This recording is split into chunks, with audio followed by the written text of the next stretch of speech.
welcome back to my film and TV channel. We've got a rom-com to look at today. Yes, sir. Very poignant one, a very sad one in many ways, but we're going to look at this one by John Crowley, and it's called We Live in Time, 108 minutes, and the film implements the use of non-linear storytelling. So poor old Bernard had to struggle to suss this one out, I tell you now. What's it about? Well, it's about Almut, who's played by Florence Pugh, and Tobias, played by, yes, Andrew Garfield, the old Hugh Grant wannabe, Andrew Garfield. They're brought together in a surprise encounter that changes their lives. Yes, one knocks the other over. I won't say who does what, but you probably know. Through snapshots of their life together, falling for each other, building a home, falling out, getting back together, becoming a family, a difficult truth is revealed that rocks its foundation.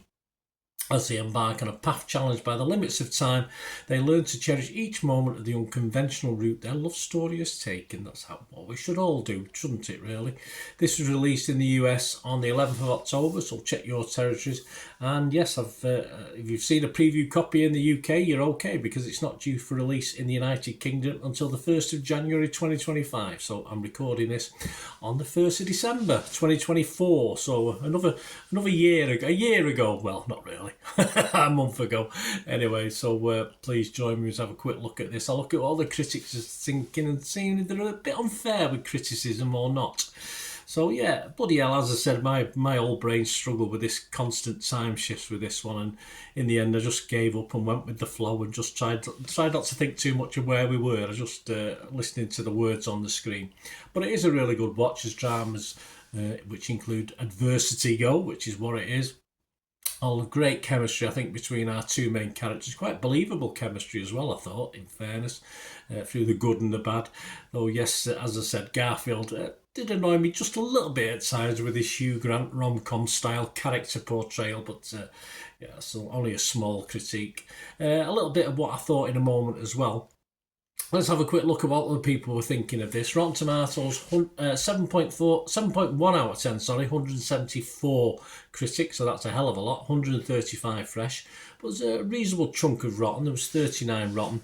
The website's consensus, Andrew Garfield and Florence Pugh's palpable chemistry will snatch audiences' hearts before breaking them in We Live in Time.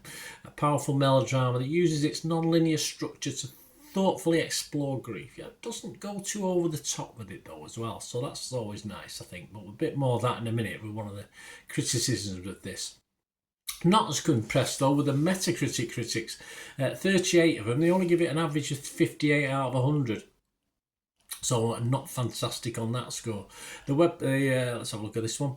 Yeah, 22 were positive, 12 were mixed, and 4 negative. So let's have some of the critique on Metacritic, and I'll sort of do my little sum up and observations based on 2 or 3 reviews on there. Hollywood Reporter give it 90% and said there's an achingly palpable, playful chemistry between Pugh and Garfield that leaps off the screen, but they also refuse to shy away from letting their characters' less attractive qualities bleed through. As I said, quite realistic in parts, this I thought, of a relationship.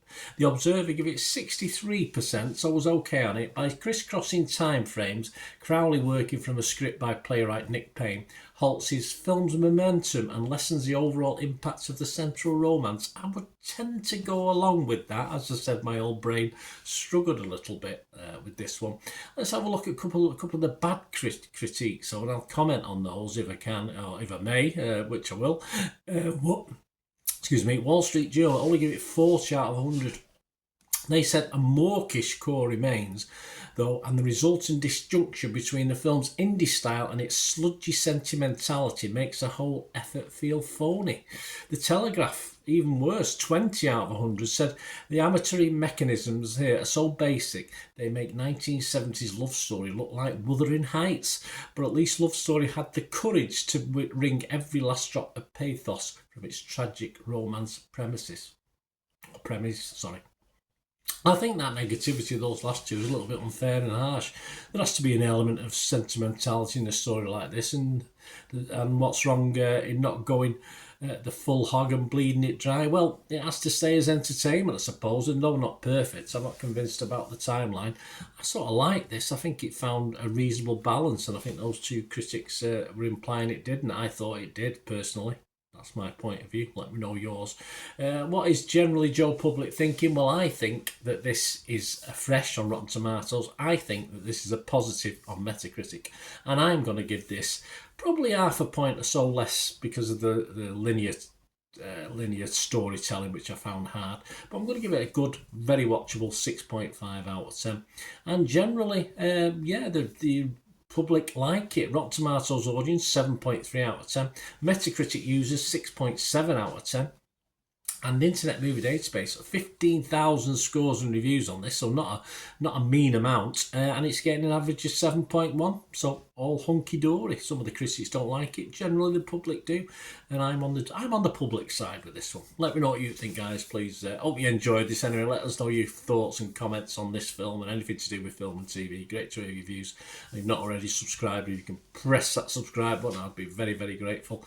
Press the bell notification. All these vlogs are coming out. Check through the channel. Loads of stuff, as you can see, reviews, information, vlogs, the odd film quiz, film and TV quiz thrown in as well. So please enjoy, and you will see vlogs on my football team, Manchester City, as well. So if that's of any interest, or you know somebody who might be who's not interested in film and TV, please, you're very welcome to kick them in my direction.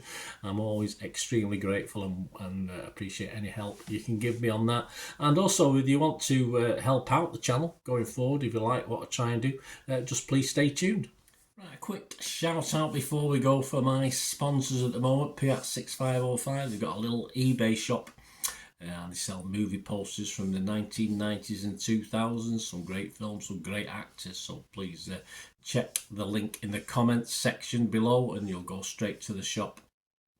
I dispatch everything between 24 and 48 hours. So if you see anything there, you want to order it, you can also mention my name. I mean, they are sponsoring me, so I do my little deal as well. So you can get 10% off. If you buy anything, just mention me, just say Bernard sent you, and they'll give you a 10% reduction on your order price. My thanks to Piat 6505. If you're interested in sponsoring the channel yourselves, guys, supporting the channel by sponsorship, just let me know. My socials are on screen there, so just contact me about that and we can have a chat.